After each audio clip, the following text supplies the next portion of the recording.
যারা আমার এই ভিডিও দেখতেছেন তাদের উদ্দেশ্যে কিছু কথা বলতে চাই, আপনারা মনোযোগ সহকারে শুনবেন।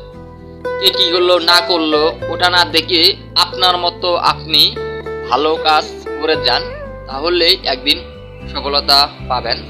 সবার সাথে ভালো ব্যবহার করবেন, তাকে চিনেন বা না চিনেন তার সাথে অনেক সুন্দর ভাষায় কথা বলবেন এবং কেউ যদি বিপদে পড়ে তাকে পারলে যতটুকু সম্ভব হয় সহযোগিতা করতে চেষ্টা করবেন।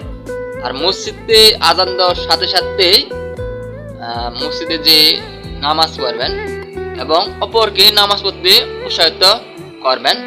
নিজেও খারাপ কাজ করবেন না, অপরকেও করতে দিবেন না। একদিন এই দুনিয়া থেকে আপনার আমার চলে যেতে হবে। এখানে যদি ভালো কাজ করি অবশ্যই আমরা পরকালে ভালো একটা পুরস্কার পাবো, আর এখানে যদি খারাপ কাজ করি তাহলে আল্লাহ আমাদেরকে পরকালে কি অবস্থায় রাখবে সেই ভালো জানে। সবসময় মরণের কথা চিন্তা করবেন, তাহলেই ভাই খারাপ কাজ থেকে বিরত থাকতে পারবেন।